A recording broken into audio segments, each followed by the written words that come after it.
lucky to be here on stage with two of you. Thank you.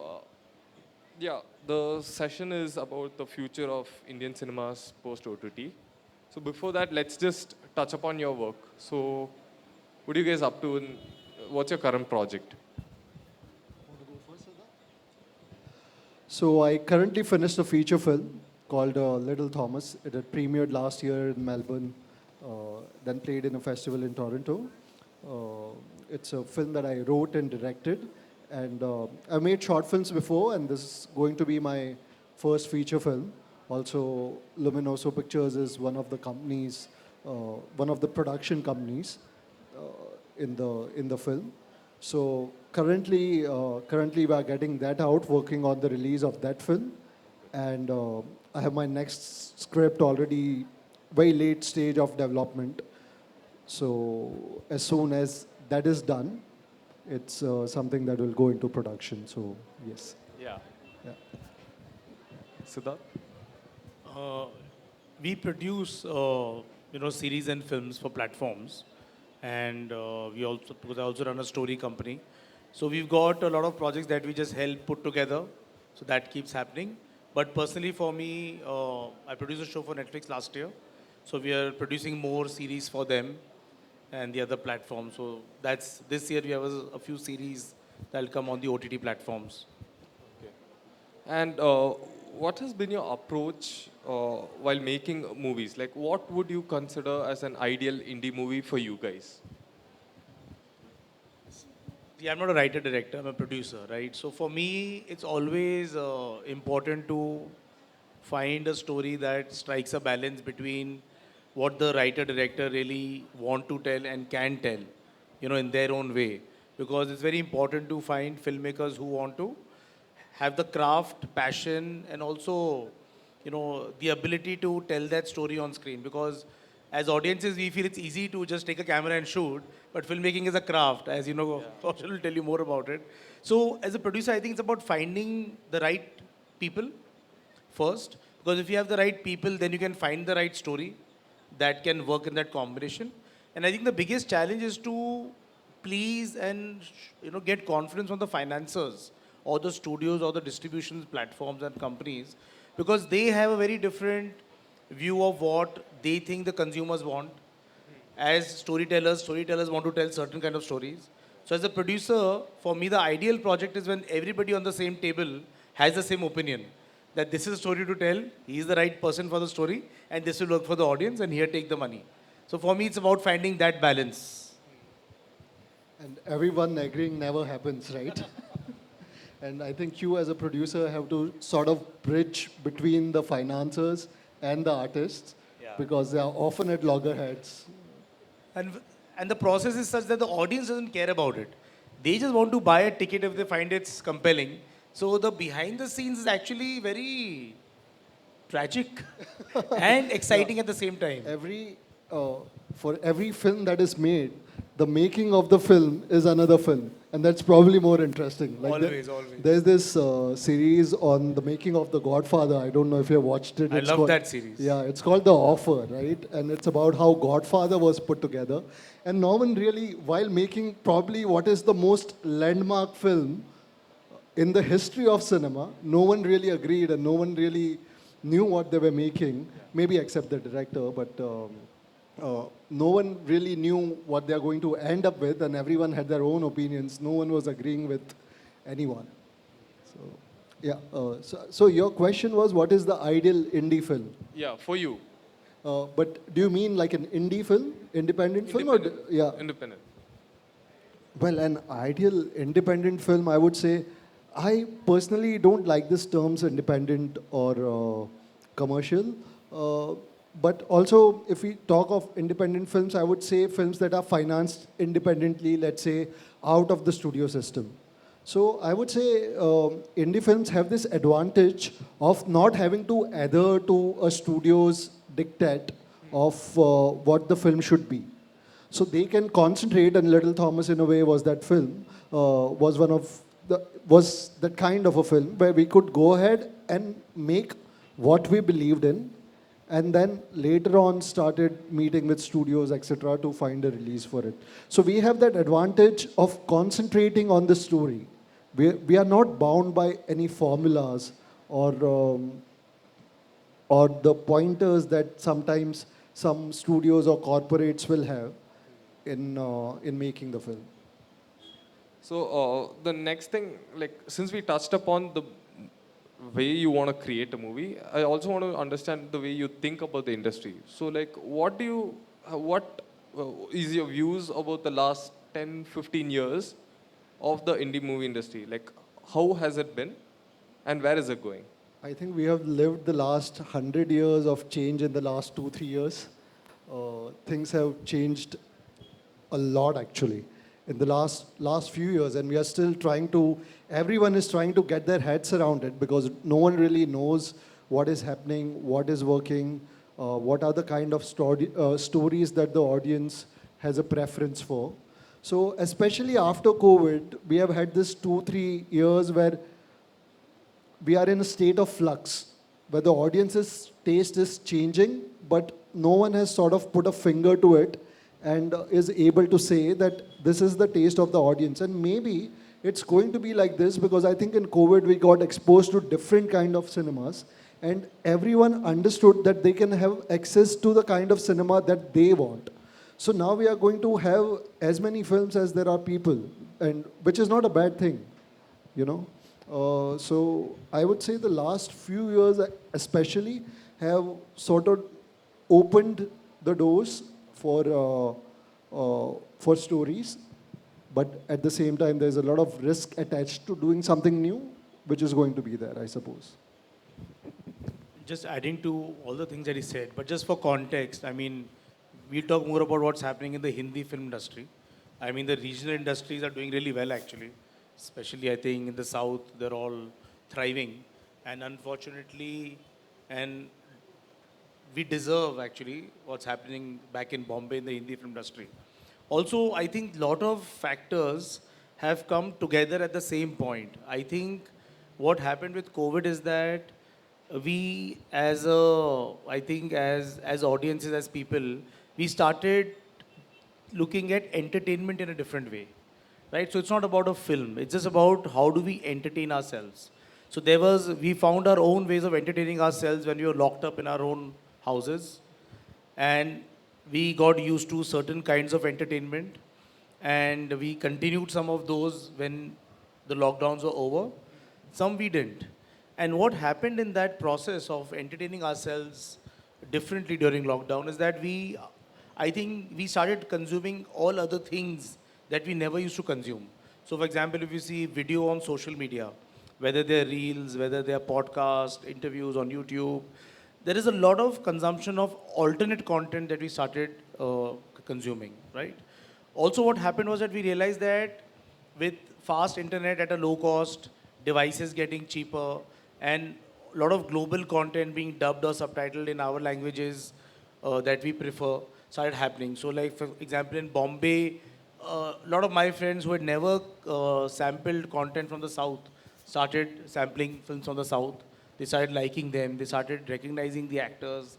They started talking about filmmakers and like, which was not happening before, right? Yeah. Korean content, got really popular.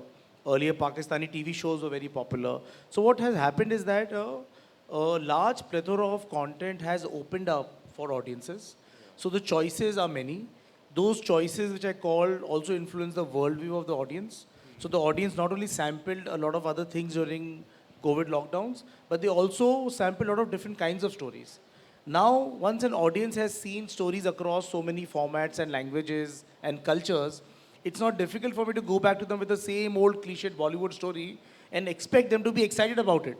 So, we are in the business of creating wonder for audiences, right? And now it's more and more difficult to get like if I catch somebody and say, I'll tell you a story for a film and I'll narrate the story, he'll be like, seems familiar. I've seen it or I've heard about it. Is there anything else? To find that anything else as an idea, as a story, to convert that into a script, then finding the talent, finding the money and making it is a 2 to 3 year process. So this whole new flux of entertaining the audiences differently, the same audiences, and then making money out of that as a business has changed the whole industry. It has turned it upside down. And I think this upside down is here to stay. And now from this upside down, we have to again, I think, recreate the industry in a different way, especially in the corporate setup. See, in the independent film centers, no, like in the South, it's very quick to pivot. There's one producer who will take a call, and you can sit in a meeting and in 1 hour decide what to do.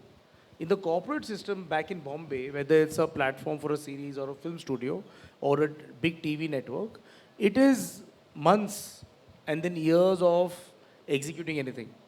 And because of that, change is slow, but the audience has changed very rapidly. So to play catch up, I think we'll have to think of different ways to find how the industry will change. And as you said, right, how has it evolved in the last 40, 50 years? I think the way films are being financed has evolved. The way films are being consumed has evolved.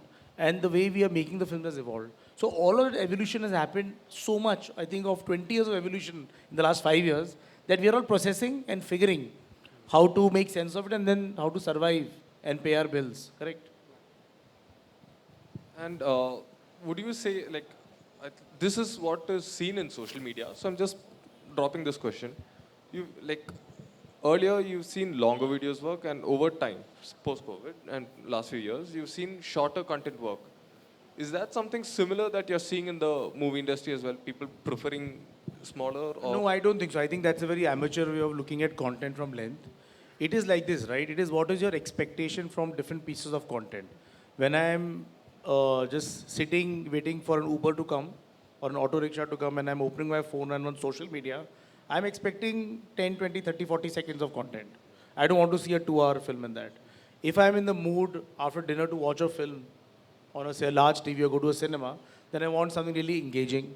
If I feel like seeing something very, very deep world or character journeys, then I want to watch a series. So I think it's about choice. And I think it's like a buffet, right? Everything is available and everything will be consumed.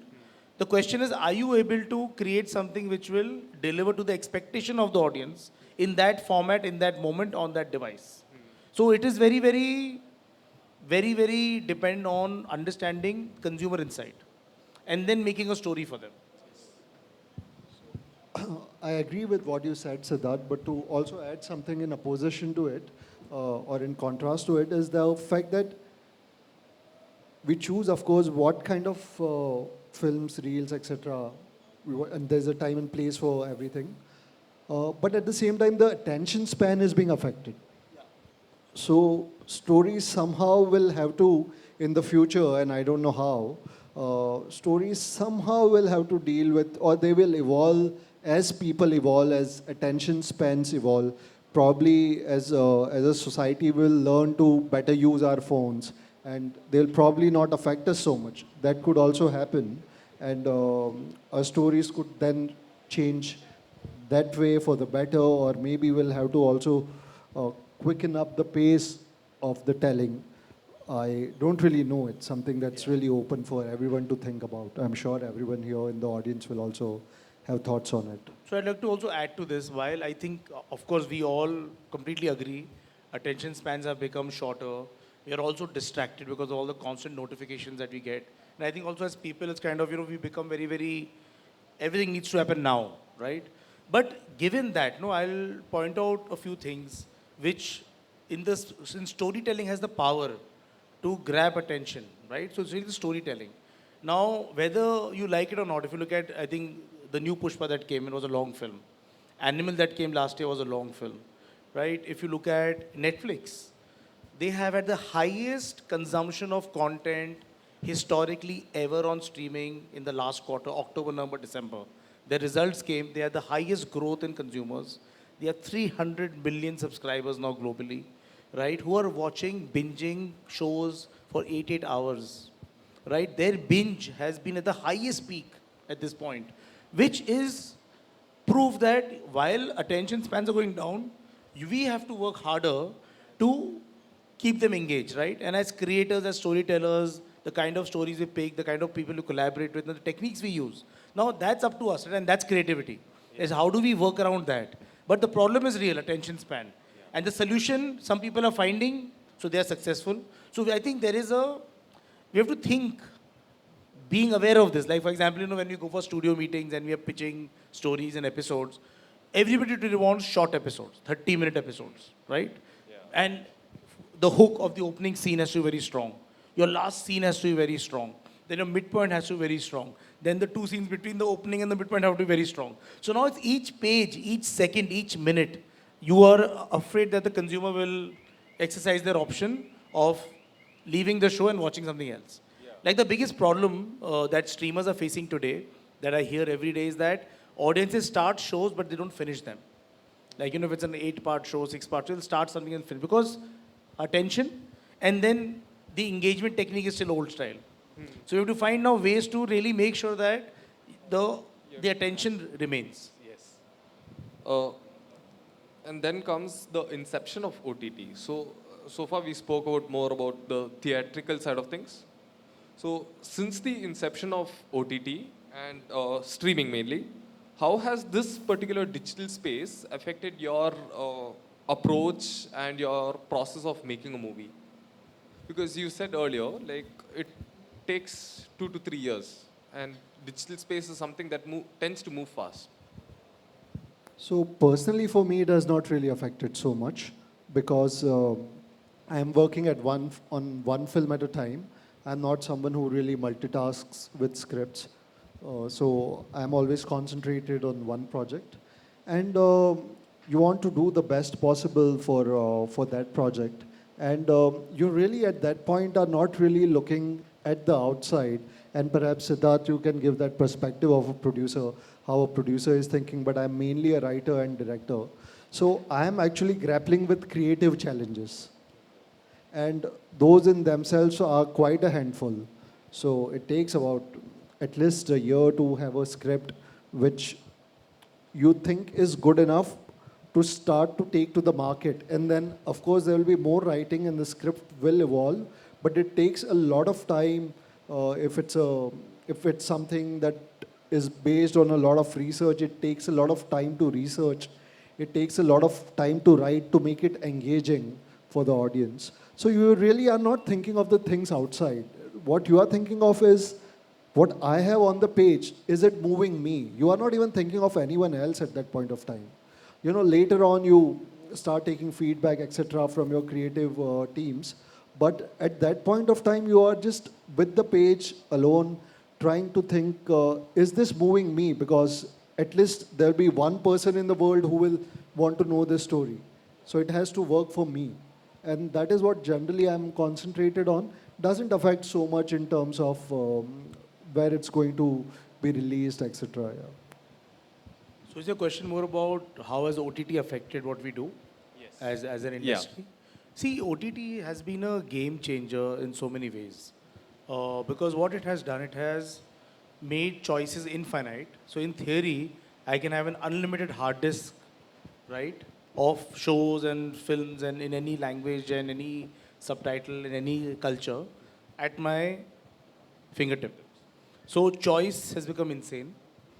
The ability to watch it any time and, any place is also there. Yeah. So if you look at consumption, I'll start with a few points. So with OTT, consumption has gone up, 100,000x of what it used to be pre-OTT. Because earlier, as an audience, I would only watch the films that are releasing in the theater on that day or that Friday or that week. If there are 3 films in a theater, then I can go and buy a DVD, I can do those things. But then the convenience was not there, right? So the consumption has gone up a lot. If you look at, like I'll say Hindi film, if a Hindi film has been watched by 5 million people, it's a super hit. If 5 million tickets have been sold for a film, that's a massive collection. Like it'll be like groundbreaking collection for the year. But today I can put out a show, like my show is on Netflix. In theory, I have 300 million people who can watch that show.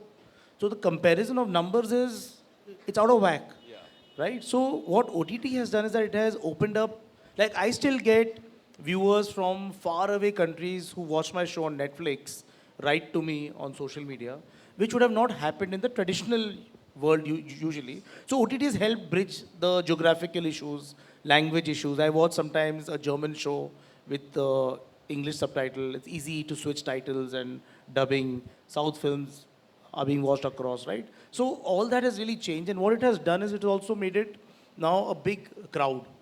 So now the key thing that we have come back to is curation. What are the 5 things that you'll see on your home screen when you switch it on? And we tend to choose those. So if my show has become old, now someone has to search for my show and then watch it, right? So new challenges are coming up. Also in terms of story, right? Earlier we could tell stories that need to be told in 2 hours. And usually in 2 hours, you would tell a plot-driven story with one character, one villain, or a couple. You know, there are only those kind of stories. How many stories you can tell in 2 hours, which are plot-driven. But now with series, I can tell a character-driven story of multiple characters over 6, 7, 8 hours, and not worry so much about plot. Like my show that I made, Trial by Fire, was about a mother's fight for justice for the Upar cinema incident. And it's not plot driven because she's just fighting for justice for 25 years. But I could never tell that story on a film. I mean, that happened for 25 years. People tried but said, no, iska film nahi ban sakta. But with series, with a platform, with streaming, with OTT, I got a chance to tell an alternate story which would have not worked for a film but can work for a series. Because earlier, I had 2 choices as a producer. Either I make a daily soap for a TV channel or I make a film with a big film star. Else, I'm like out of business. But now there is this third option that's come up, right? And then we've also got these new OTT stars. Now we don't have to worry about the top casting if I get a streaming film or a streamer to back me. So I think it's opened up more avenues for everybody. But at the same time, it's become more and more difficult because of COVID and what COVID has done to our habits. So it's a different beast. But has it changed your mindset about how you're going to approach? Say, like, Of course. I mean, like he said, attention, right? I think the challenge today is, on OTT especially, is that you have to be very, very, uh, your writing and making has to be very engaging and there's no time for lingering, which we love because sometimes cinema is about silences, it's about lingering, it's about being in the moment. So a lot of those things sometimes get lost in this kind of a format. So it's, it's a balance. So if you permit a digression, I want to ask you, Sidharth, since you made Trial by Fire and you mentioned people all around the world can watch it, do you know which other countries is the show being watched from? Is that data from Netflix accessible? Platforms don't share data with us, but what we come to know generally is that in the first 3-4 months, shows start trending in different top 10. So Netflix has top 10 as per country. So there are these third-party softwares. So then we come to know that, say, for example, if my show is in the top 10, say in Bangladesh, or top 10 in Sri Lanka, like South Asian countries started sampling it first. In the US, it was there in the first week. People sampled it. I think largely NRIs. If you look at Hira Mandi, for example, which is not my show, but Hira Mandi has been the biggest success for Netflix globally from India because it was trending in the top 10 in hundreds of countries in the first 2 weeks, right? So that data we get, but the platforms have the data. I'm saying as producers, we may not have it. As consumers, we don't. But the studios have it. And then their decision making is driven a lot from that experience of theirs. Like my show was niche. So I'm sure, after a point, it kind of serious audiences will find it. But something like, for example, I've heard that Kapil Sharma has been watched in countries that people could not access through Sony Live or through Sony TV, right? So it's opened up completely new, audience base for Kapil also and for Netflix. It would actually be great for us to have that data as well, right? I mean, they don't share it obviously, but it would be great to have it actually. Along with the OTT wave, I mean, it's more to add on to your point that you can see a cultural shift in what people are watching. So you can see this huge number of people watching Korean content like and also K-pop. Then there's French movies being watched at a growing rate. And you also see the younger generations watching things like Japanese animes. So has these things influenced your team? And do you also see this influence coming in from the audience as an expectation for you guys?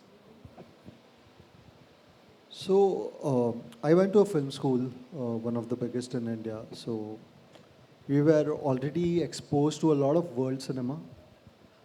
We were also interested in cinema.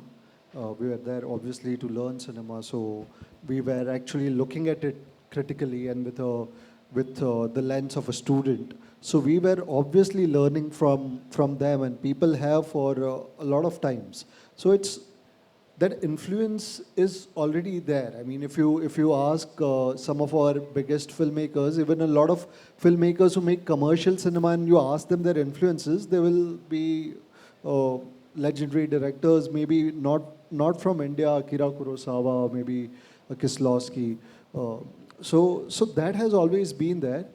With the audience, I find it fascinating that they're watching anime, they're watching Korean, a lot. They're consuming a lot of Korean films. A lot from the Korean culture is uh, is being liked uh, in India and the world over.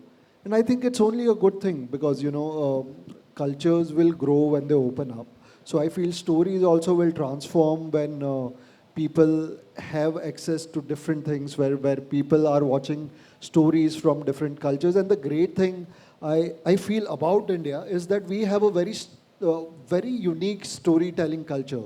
So India, US, Nigeria, these are the only three countries who are, maybe South Korea now, I don't know. These are the only three countries from what I last read who are making films also for themselves. Maybe they are being watched the world over, but they are making their own films and watching their own films, which is very rare. If you look at Europe, which is the cradle of cinema, where cinema was born, French New Wave is legendary, German Expressionism, Italian Neorealism.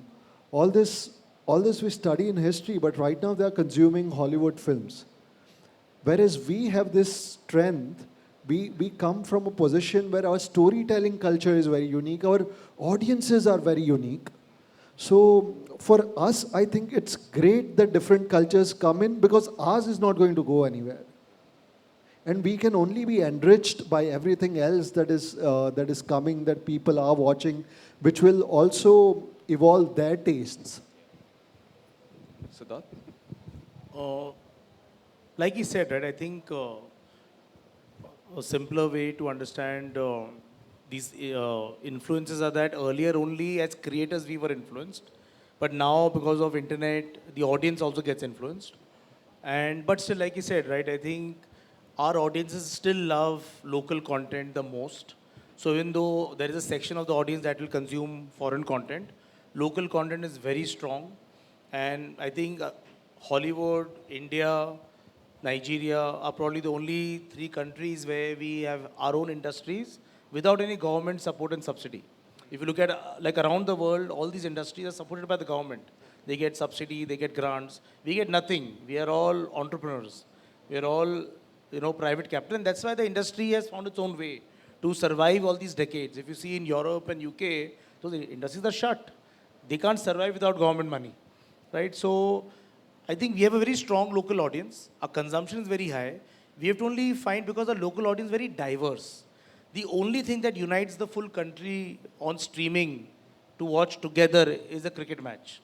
But if you remove sports, the content is consumed in parts and pockets. And that's why monetization becomes difficult. That's why commercial exploitation of films is more and more difficult now because you don't know how to monetize it. In fact, sometimes I feel English is the best language because everybody in the country is understanding some English and is consuming some of that content, more like without the geographical language barriers and cultural barriers. That's what Hollywood has done.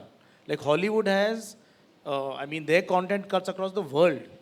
You can be from any country, any language, and you'll still want to watch Spider-Man. So I think understanding story, these are all tricks of the trade that you have to evolve and then keep applying and experimenting with audiences when it comes to commercial content. So, financially speaking, which era was good for you? Pre-COVID, COVID times, or post? Because COVID times, even though there was a dip in theatrical side of things, which again is a huge revenue point, you saw a huge surge of audiences coming in. And that more or less would sometimes stay on if they like your work. So, which era did you? See, more than the era, right? I think it's about the growth of the overall entertainment industry. So if you look at the overall entertainment industry, it has grown in the last few years. There was a dip for that 1 year because of COVID, but after that, it has bounced back. So aggregate, we look at it from a, has the TV advertising also grown? Is that stable? Digital revenue has grown a lot. So now a lot of film companies and films get revenues from digital, from YouTube and other platforms. So overall, when we see the revenue is growing, so for me, there's no choice between that era or this era, because I mean we are still young, so we still feel we've got a bright future ahead of us. So we think now is a good time and the future will be better. But I think people who are in their 70s will probably think, "Arey, the 80s were nice, 90s were nice." But see, I think as our society is kind of evolving, the businesses start evolving, and it creates more opportunities. So technology is really driving that, whether it's a phone, whether it's a camera, whether it's anything, right? So I think we are obviously in like amazing times. There's no way for us to feel it's not a good time. And also, I think it changes year by year. You know, no 2 years are the same. So you don't really know, and it's also very cyclical. Sometimes there are ups, there are downs, but they do affect the kind of finance that comes into the market. But you really can't be thinking about it too much. I feel. Also, you're asking people like us, now we are in this business because we don't think like this. If we should think like this, we have to be doing something else, right? So this industry is also a bit unique. Yeah, that's why I asked, because see, if you're a big production house, you're just going to look at the financial aspect of it. No, that's not true. That's what I'm saying. You know, if anybody who has picked a career and has lasted more than 10 years in this business, means he is not rational, he is not pragmatic, he is delusional, he's definitely consuming stuff that he should not consume. And, you know, you're a different type of a person, whether you're a producer, line producer, camera rental guy, whoever, whoever tries to create a career in this business has already sacrificed growth, finance, all those things as secondary, right? So even if a large production house, they become large today, they never started thinking, oh, it's a great business opportunity. Nobody comes in this business thinking it's a business opportunity. Everybody comes in thinking, I love doing this and I want to find a way to make a living doing this, right? That's the first step you make is that. So fundamentally, it's not for the faint-hearted. I think it's easier to become a pilot or a politician, but you cannot become a professional in this business unless you're one in a million, right? You have to be that unique person. And more than everything else, you need to be really strong emotionally and mentally to go through these whole worldly cycles that come and affect this business. Because we still call it a business, but we don't operate like businessmen. Yeah. And even the big production houses, all small production houses, they're all random, their successes. You think Yash Chopra was a businessman. He had business acumen. But firstly, he was a filmmaker. And that's why he created the biggest studio in Bollywood. Right? So it all comes from that. If you look at Netflix, it started with Reed Hastings and Ted Sarandos. They started with a DVD rental business. Because he just was like fed up of paying extra charges for DVDs. Because he wanted to watch films and keep the DVDs for a longer time. So somewhere, all of these businesses have evolved from passion. And then you find a way around the business. And technology side of things.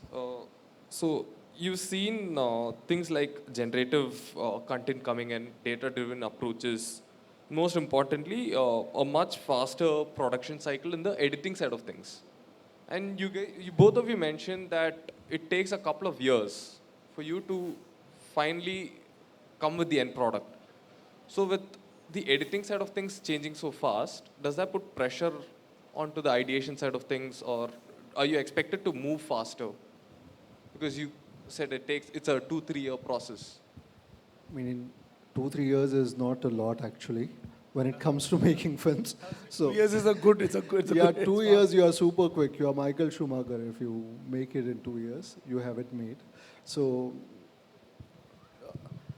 not really. I think maybe sometimes will crunch like VFX, etc. I mean, see, I'm not a soothsayer, so I cannot look too much into the future. Okay, nor am I an engineer, so nor do I really know too much about how AI is going to affect the world. But what I can be sure of, the creative process is still going to be the creative process.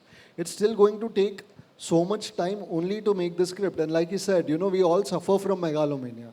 So I know of directors, and I'm sure my producers will tell horror stories about me, of directors who are sitting one day before the release and not going to the press conference and sitting in the studio and finding that one frame that they can cut off and make the film better by 1/24th of a second. That happens. So uh, that artistic aspect to it is never going to go away really. I mean, we'll find if AI makes our lives easier, if it does, we'll find other things to make our lives difficult. Because, see, if you look at it from a certain perspective, you have this ability to just say, this is my idea, script it out for me. AI helps. You also have things like data-driven decisions, saying, like, I think we discussed this earlier, where it was about, you can get to know what your target audience is. So just creating content focusing towards See, that. it's like this, right? Just on AI, like he said, we don't know how it's going to evolve, but I think uh, any tool, right, that we get is useful. It's about what can we do with the tool and how the tool can evolve, right? Whether it's a camera, whether it's a laptop, whether it's a writing software. Earlier we would write scripts, then we start typing scripts on Word, now we use Final Draft. So, AI is a tool. Also, I've been just experimenting with AI. And what usually happens with AI is as AI is looking at past information. And from that, it's trying to create something for you. Like I've given, we give prompts for, story like this. So it's very good at summarizing what you have. See, if I've created something, right, and that creation is not on the internet, so then it'll be difficult for AI to tell you what it can do by understanding the audience instinct. But what it can do is it can summarize a long story. It can help me create a better logline, a better synopsis. It can maybe give me alternate ideas to, for an idea. So it's a very useful tool. It's, I think, going to get very, very useful as we move forward. And I think as filmmakers, producers, creators, we'll find ways to use them to our benefit. It'll save us more time. Maybe a writer can, write his script faster. Yeah. Maybe he can, just have more variations of the scene faster, and then he can help pick what to do. So as long as we use these tools, and know how to use the tools, I think it can be useful. And like anyway, I feel, we are in the business of wonder, creating wonder. I'm constantly thinking, how can I create something that the audience has not seen and not experienced, right? So I don't think softwares that look at past data think like that. Like the famous quote from Steve Jobs' interviews that, no consumer data or thing would have predicted the need for a smartphone or a touch phone, right? Because people are very happy with the phones that they had, right? But if you are thinking, "Wait, what should I give the audience that they don't even know what they want?" Then you have to think with your human mind. So I think a great combination will make work very, very efficient. And also, there has been another seismic shift about 15 years ago in the way we make movies is when we started shooting digital and not on the film. And I have shot on film and I have shot on digital. And digital is supposed to make life easier, supposedly, but it doesn't work like that. When I was working on film, it was difficult, cameras were huge, but what we were doing is, because film was so expensive and digital was going to make it so cheap, when film was very expensive, we were really careful about our takes. We would do 2, 3 takes. We'll do a lot of rehearsals before we do our takes, get that rehearsal right, and then go for takes and just have 2, 3 takes. So we're shooting very less. Now what happens when you go on a set, there's a digital camera and you are rolling everything. You are rolling the rehearsals, blah, blah, blah, blah, blah, blah, blah. It hasn't really saved you time, because when you go back in post-production, you have suddenly so much of footage to deal with. And there is this technical side of really having hard disks and converting that footage, etc., but it also translates into man hours. Because earlier, I used to be sure of this 3 takes, and I would have to review only those 3 takes. and my editor would have already chosen one because I would have already indicated which one I like. But here now I'm rolling, एक safety के लिए भी कर लेते, एक ऐसे भी कर लेते, वैसे भी कर लेते. So here I'm rolling so much that suddenly I'm going through 5 takes. So it doesn't necessarily make things faster. So even when AI will come, I'm not sure, at least in the next 5 years as I see it, okay, if certain things become easier, we'll be more ambitious and we'll try something else. And times will not really crunch. Things will not become that easy, I feel. Yeah, they'll change, but not that easy.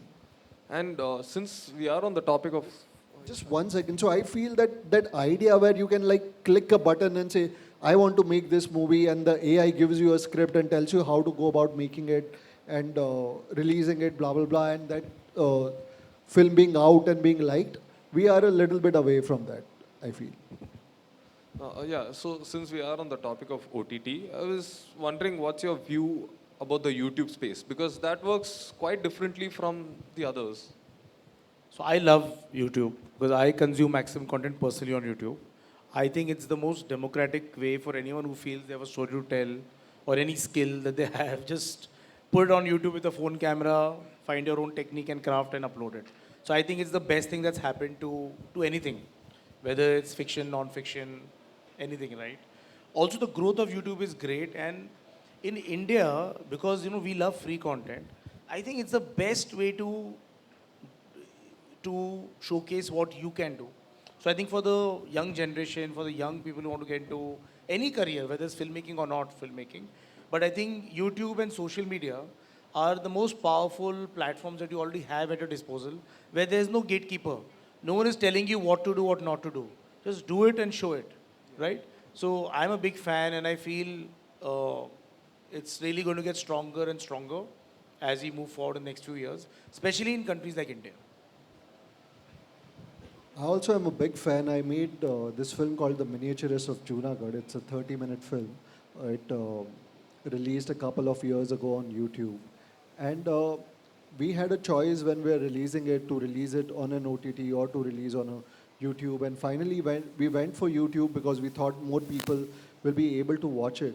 And it's really amazing how many people have actually gone and watched it, and to hear from the audiences there, because I feel the access that YouTube gives is very rare. And as filmmakers, often, and I'll say this also as a producer, that we are looking for more exposure. We are not really looking for the most money, because, like he said, we suffer from a certain megalomania. We have ambition, and people who want to make films for longer, whether they are producers, whether they are directors, writers, actors, they want their work, firstly, their first objective is that the work be seen by maximum number of people, and a corollary to that will be being able to make money of it, and then therefore make the next film, which they will hope will be seen by a more number of people, and eventually they will make money like that. But it's always about finding the audience and growing that audience,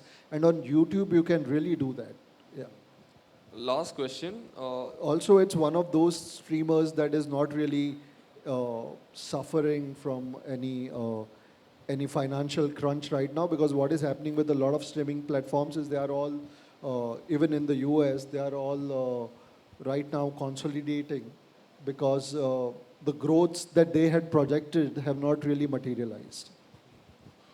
Last question. So you see, initially there were 5-6 big apps in terms of OTTs, and what you saw across COVID and to now, you see around 30-40 plus apps, and they're all focusing towards the bigger production movies, and you can see this affecting the indie space. So No, it's not true. I think a lot of these, so many other apps that have come up, if you look at the content, they're very hyper local.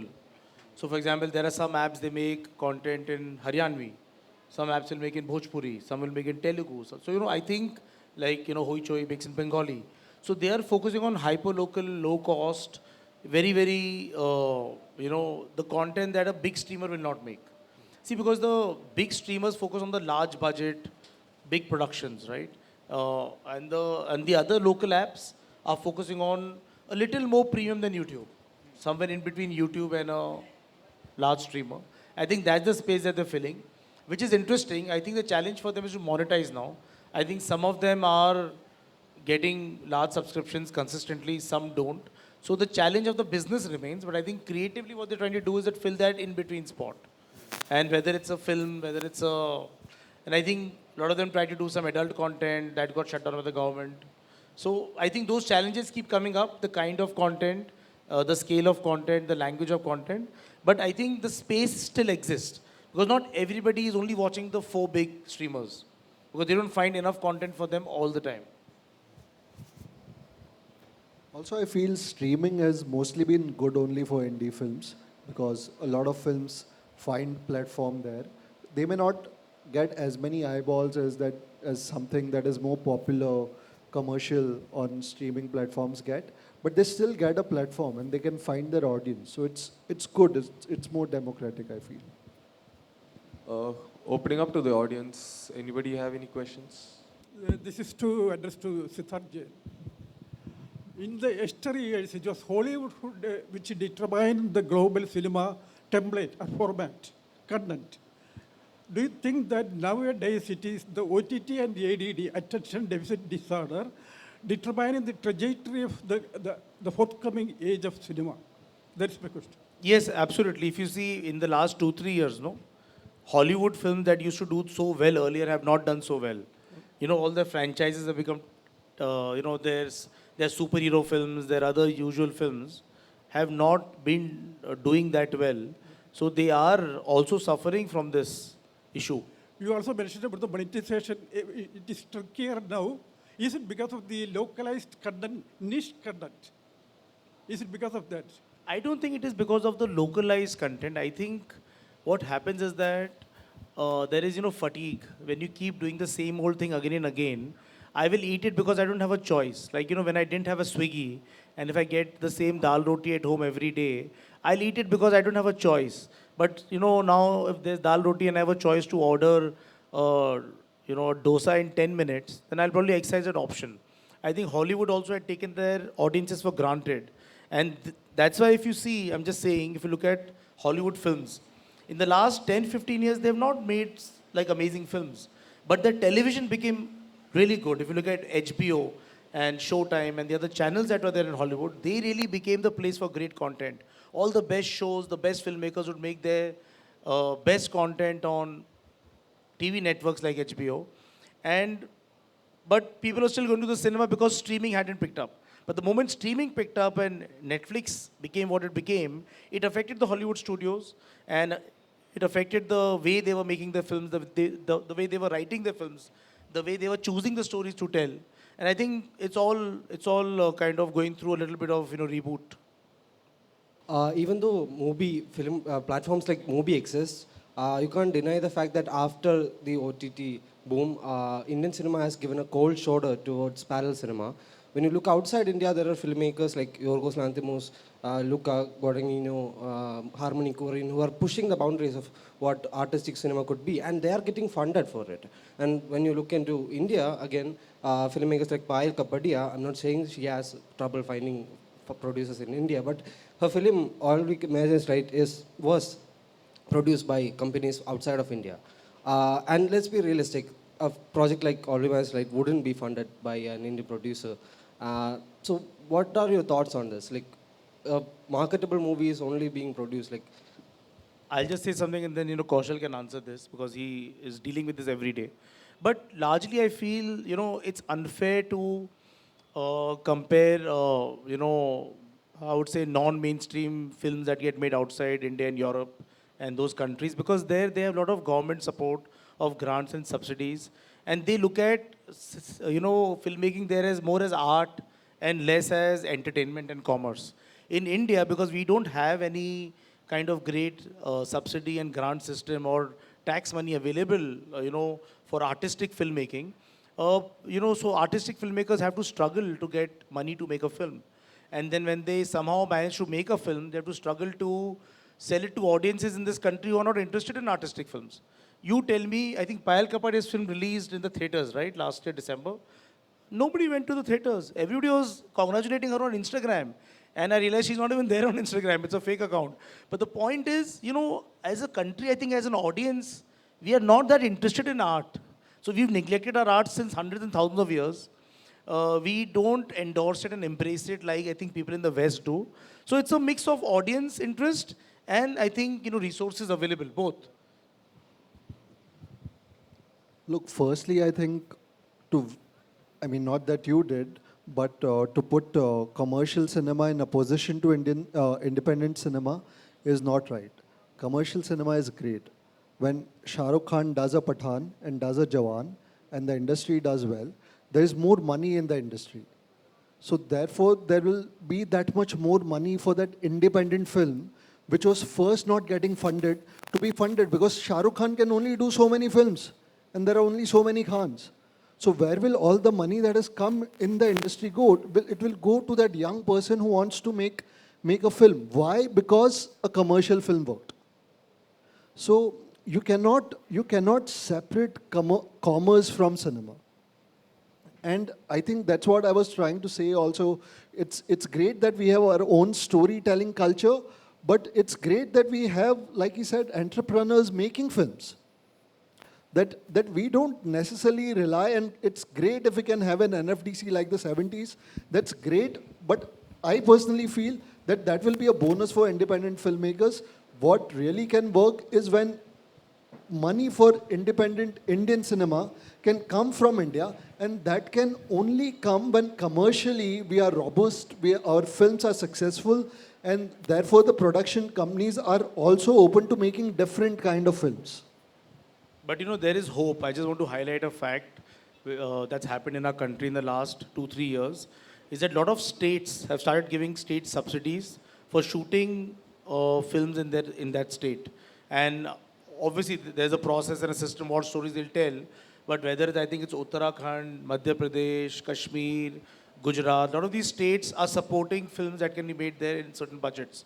So I think if somebody who really wants to make an offbeat film or a film that's very indie has now access to that kind of money also, which was never there all these years, right? You never had state subsidies earlier? In Maharashtra, there was one for the Marathi first films. time For Marathi first time. director. But unfortunately, what happens sometimes is how gamed by the commercial producers.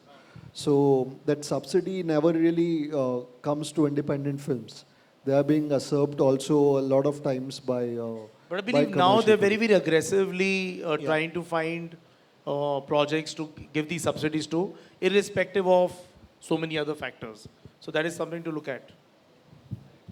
So cinema has always been involved with the politics of the time, be it resistance or propaganda or even movies which are quite apolitical. And Indian cinema has been at the brunt of political, being wrong with the political parties, where you have attacks on theatre, etc. But with the coming of OTT, it was seen as a fresh scene where, I mean, you're not being physically attacked. So you saw with the coming of OTT, you saw a lot of these series and movies which were dealing with the politics of the time, quite in a very dissentful tone too. But then you saw the backlash quite soon, where the studios started kind of marking down the kind of dissent. So my question is, what is happening right now, and does it involve, does this toning down process of your politics, is it a major part of making your story or your movie? See, firstly, I feel self-censorship is perhaps the biggest problem that we are suffering from right now. Because the government doesn't even need to censor. There's already a lot of self-censorship in place where people are aware that if we put up this kind of films, this kind of shows, they are not going to see the light of the day. Dibakar Banerjee made a film set in Kashmir, Netflix produced it, and then they are not releasing it. And it's been 3 years, I think, and now they've given the film back to Dibakar Banerjee for him to find a way to release it.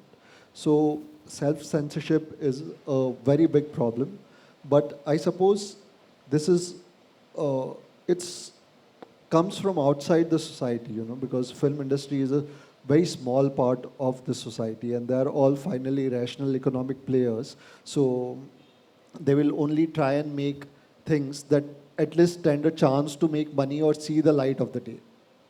So unless there's change in the society, unless we see change around us, that is something that we'll have to grapple with. And that artists will have to grapple with, find ways to tell their stories. Censorship has in history never, has suppressed people's voices, but artists have always found clever, intelligent ways to tell subversive stories. And that I feel is going to happen also. So I'll just add one thing, and then I think we have to end this to your point. Right? I think there is a law of the land in every country. We need to be aware of that. And I think the thing that in India, which I feel a lot now is happening in the last few years, is that people get very offended by everything is offensive. I can't even say the things I used to say to people, to my friends 10 years ago and 20 years ago in college now, because now they'll get offended about those things, right? So I think because in India, everybody has the right to get offended at anything and everything, that creates more problem than actually censorship. We are only afraid that, that this guy will feel bad. And people are feeling bad about a lot of things that they were like earlier forgiving. So we're in a very sensitive time, and we have to be aware of everybody's sensitivity. And like I feel as creators, we can always find other ways to tell what you have to say. You don't have to say something by saying it, right? And I think that's called being creative. And yeah, let's be enterprising about the stories we have to tell. Entertainment is a great garb under which you can say so many things. Make people laugh and give a message.